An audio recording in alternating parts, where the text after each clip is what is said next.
Hello, I'm Bruce Johnson. Welcome to Off Script. We got new information tonight on the death of Jholie Moussa. She's the Fairfax County 16-year-old who went missing earlier this month. Her body was found Friday in a park in Alexandria.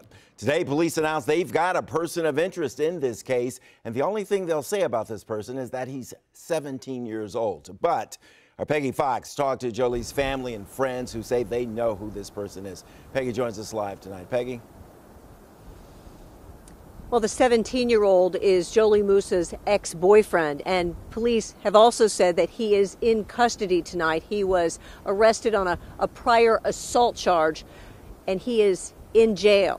He was arrested on January 18th, several days after she went missing, January 12th. Now, sources tell me that a neighbor saw him hitting Jholie back in the fall, and the family took out a no contact or like a restraining order against him.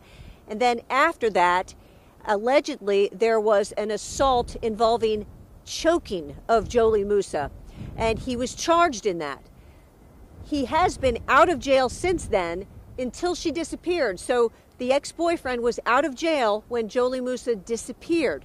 Detectives talked to this young man and have since charged him with an additional assault.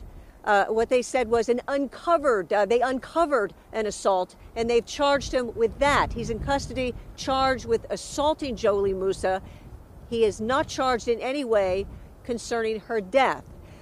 Police say they are continuing to follow other leads. I spoke with the mother tonight. She's not willing to point the finger at this young man. She knows him. She says, look, I don't know what the evidence is. I'm going to wait until we see some evidence. But they have been critical with somewhat with police because they called the Saturday after she went missing. They called police Saturday, and police then listed Jholie Moussa as a runaway, and the family has been very upset by that term. Take a listen to what police said about that tonight. That's the best information that we had at that moment. The question is, why was she listed as a runaway? That is the best information that we had at the time. On that 13th of January, we go by the information, the best information that we have at the time. Had circumstances shown us differently, we would have done what we did, on subsequent days as well. But we have certain standards to make certain criteria. We've got to meet certain criteria. That's not to say that we were not concerned for Jholie. We interviewed an awful lot of people, and we will continue to. We will continue to interview people until we bring justice. Now, police tell me that they have detectives working this case long hours, and they've pursued many leads, leading them in all sorts of different directions. From the start, the family had told us and told police that Jholie told her sister she was going to go to ODU down to Norfolk for a party Friday night, something they did not tell their parents. But whether or not she ever made it there, we don't know. And I don't believe police even know.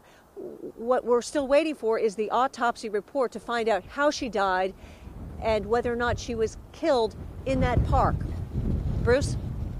Yeah, Peggy, lots of questions. People are also going to want to know about the history of this 17-year-old. Do we know anything else about him? I know that he was kicked out of the local high school that Jholie went to, Mount Vernon High School, I believe. I know that's where she went. And I've been told that he was kicked out of that high school and had to go to an alternative high school after the first charge of assault. Now, it seems to me that police do not have enough evidence against him to charge him in the murder. Otherwise, they would have done so. And they did say tonight they are following other leads to see if someone else might be responsible. What else does the family say about this 17-year-old? Are they surprised that he's been arrested, being held as a person of interest in this case? I think, we told them earlier today, I told the mother earlier when it came out that police are going to put this out there, and we tried to surmise what are they going to say. They could say that this boyfriend is a person of interest. We knew about the boyfriend. I knew about the boyfriend. They knew about the boyfriend from the beginning, and they told police about the boyfriend. The father told me from the start that he didn't think it was the boyfriend because the boyfriend doesn't match the description of the man who borrowed the cell phone of a boy. There was a boy in that park who, the last phone call that came into Jholie's phone was by a strange man who borrowed this boy's cell phone.